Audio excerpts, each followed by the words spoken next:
Hello guys, good evening everybody. आज हम लोग यानी क्या है सिंथेसिस का तीसरा पार्ट पढ़ने जा रहे हैं, नॉमिनेटिव अब्सोल्यूट का प्रयोग करके। हमने दो टॉपिक कंप्लीट कर लिए हैं, पार्टिसिपल और इन्फिनेटिव। आज तीसरा नॉमिनेटिव अब्सोल्यूट का प्रयोग करके सिंथेसिस बनाएंगे। नॉमिनेटिव अब्सोल्यूट उस कर्ता को कहते हैं, यानी नॉमिनेटिव अब्सोल्यूट क्या होता है? ये कोई एक सब्जेक्ट है, ये कोई एक कर्ता ही होता है, एक सब्जेक्ट है जो वाक्य में कैसा रहता है, बिल्कुल स्वतंत्र रहता है। ओके, ये एक ऐसा सब्जेक्ट है जो वाक्य में बिल्कुल क्या है, स्वतंत्र रहेगा। अच्छा, दूसरी बात क्या है, ये पार्टिसिपल के पहले प्रयोग किया जाता है, यानी पार्टिसिपल के पहले आप इसे यूज करते हो। इसका कोई भी प्रभाव वाक्य पर नहीं पड़ता। ओके, ये वाक्य को किसी प्रकार से प्रभावित नहीं करता। क्यों नहीं करता है? क्योंकि यह ना तो वाक्य का सब्जेक्ट होता है और ना ही ऑब्जेक्ट होता है। अच्छा, इसके बाद से देखो इसकी पहचान। जब आप सेंटेंस को नॉमिनेटिव अब्सोल्यूट से बनाओगे तो कब बनाना है, कैसे जोड़ना है? देखो क्या लिखा हुआ है, इसके प्रयोग से वाक्यों को तब जोड़ते हैं जब दोनों वाक्यों के सब्जेक्ट क्या हो, अलग अलग होने चाहिए। ओके, इसके प्रयोग से वाक्यों को हम तब जोड़ते हैं जब दोनों वाक्यों के सब्जेक्ट क्या होने चाहिए, अलग अलग होने चाहिए, तथा दोनों वाक्यों की वर्ब, ओके, दोनों वाक्यों की वर्ब जो है उन वर्ब से ऐसा प्रतीत होना चाहिए कि एक वर्ब के बाद दूसरे काम का, यानी एक काम के बाद दूसरे काम का होना क्या है, अपने आप में एक प्राकृतिक घटना हो। ओके, जैसे द सनसेट, सूर्य छिप गया। The stars came up in the sky. अच्छा, आपको ये बात पढ़ करके ऐसे तो लगेगा भाई, अगर सूर्य छिप जाता है तो उसके बाद आकाश में तारे निकल आते, तो अक्सर ऐसा इसके बाद ऐसा होता है। अगर एक काम के बाद दूसरे काम का होना अगर लगता है कि बिल्कुल प्राकृतिक घटना है, ऐसा ही होता है, तो आप वहीं पर क्या यूज करेंगे, नॉमिनेटिव अब्सोल्यूट। अच्छा देखो, इसे बना कैसे सकते हैं हम लोग, तो आप क्या है, जो भी यहाँ सब्जेक्ट लिखा है ना, उस सब्जेक्ट को लिखो। अच्छा, ये सब्जेक्ट ही अपने आप में क्या है, आप इसी को कहोगे यही है आपका नॉमिनेटिव अब्सोल्यूट। अब एक बात है कि नॉमिनेटिव अब्सोल्यूट का यूज ही हम कहाँ करते हैं, पार्टिसिपल के पहले। अच्छा, यहाँ कहीं दोनों सेंटेंसेस में आपको पार्टिसिपल दिख रही है? पार्टिसिपल तो है ही नहीं, इसका मतलब पार्टिसिपल हमको बनाना है। तो सेट, अब देखो द सन सेट, सूर्य छिप गया, एक काम कंप्लीट हुआ, उसके बाद दूसरा कार्य शुरू हुआ। एक काम कंप्लीट होने के बाद अगर दूसरा कार्य होता है तो आप समझते हैं उसे हम कौन से पार्टिसिपल बनाते हैं, परफेक्ट। और परफेक्ट पार्टिसिपल कैसे बनती है, हैविंग के साथ थर्ड फॉर्म का यूज करने से।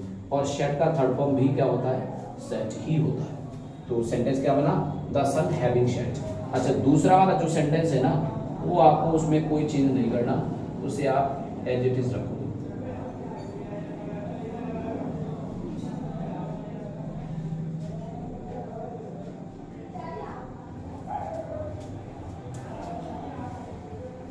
एक सेंटेंस और देख सकते हो, देखो जैसे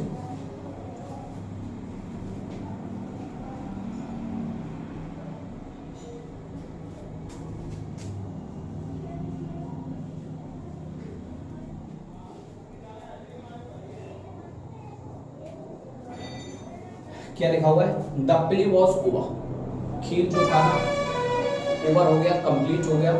ऑल लेफ्ट द फील्ड, सब लोग फील्ड छोड़ करके चले गए।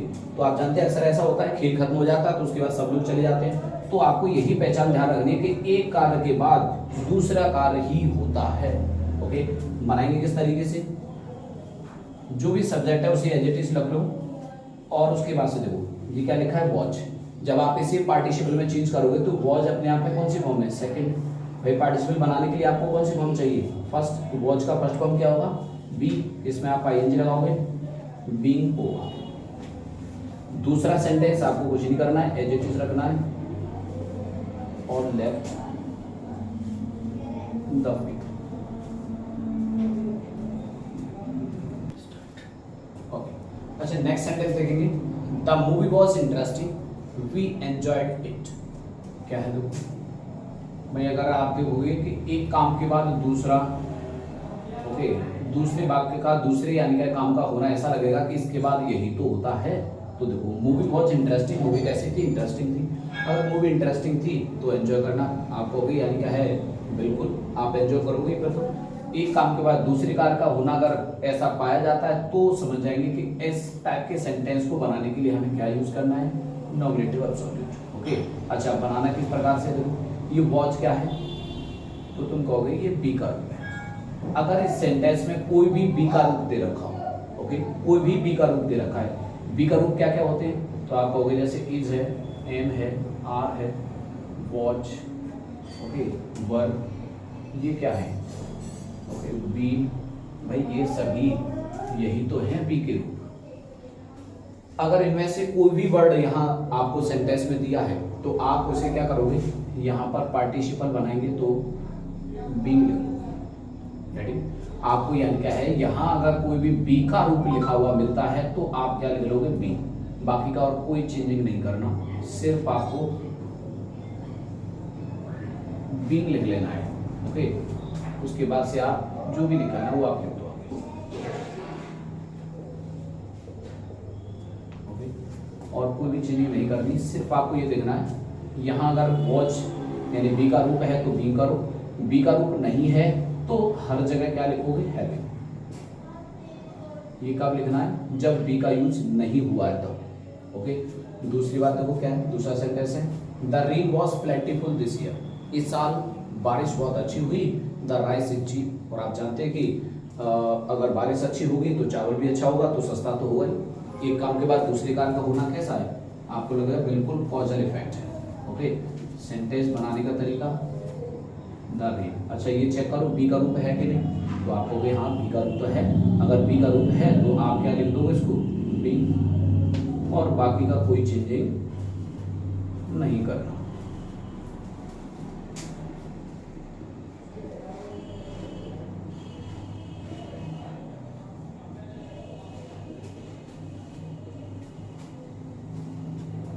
देखो ये तो है एक्सरसाइज बनाने के आपके तरीके, लेकिन एक पॉइंट जो मैं आपको बताना चाहूँगा, ये एक बहुत ही यानी क्या है, आपको सोचने और समझने और नॉलेज के लिए जानने वाली बात है।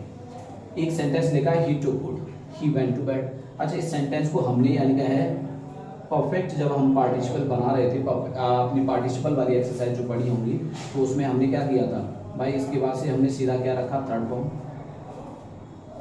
और उसके बाद से हमने इस सेंटेंस को तो एज इट इज ही रखा।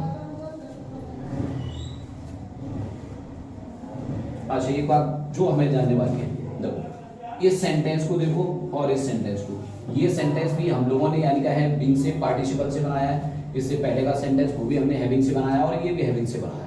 अच्छा, इस सेंटेंस में हैविंग के पहले कहीं कोई सब्जेक्ट है, यहाँ कोई सब्जेक्ट नहीं है, कोई सब्जेक्ट नहीं है, तब भी ये सेंटेंस अपने आप में क्या है, आप कहोगे बिल्कुल सही है। लेकिन अभी हमने एक सेंटेंस लिखा था क्या, the sun having shirt, okay, the sun having shirt, the stars came up in the sky. अच्छा जरा जान लो क्या लिखा है, देखो द सन हैविंग शर्ट, इस सेंटेंस में भी तो हैविंग लिखा है, इसका मतलब ये भी तो एक पार्टिसिपल हुई।